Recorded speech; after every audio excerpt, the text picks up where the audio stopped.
রাকিব একজন প্রকৃত বাইক প্রেমিক। তার জীবনের সবচেয়ে বড় ভালোবাসা তার লাল রঙের স্পোর্টস বাইক। বিয়ে হয়েছে বছরখানেক। স্ত্রী মিতু একজন সহনশীল, মমতাময়ী নারী।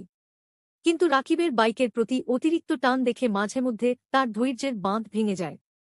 একদিন মিতু রাকিবকে জিজ্ঞেস করল, রাকিব, তুমি আমাকে বেশি ভালোবাসো না তোমার বাইকটাকে?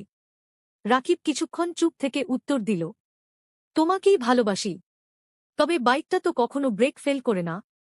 পরদিন মিতু ক্ষুব্ধ হয়ে বলল, আমি না থাকলেও তুমি ঠিক বাইক নিয়ে ঘুরতে বেরিয়ে পড়বে। রাকিব হেসে বলল, তুমি না থাকলে বাইকেই তো ঘুরে ঘুরে কান্না করব। একদিন মিতু বাইকের ট্যাঙ্কে লিপস্টিকের দাগ দেখে চেঁচিয়ে উঠল, এটা কি? কেউ বসেছিল বাইকে?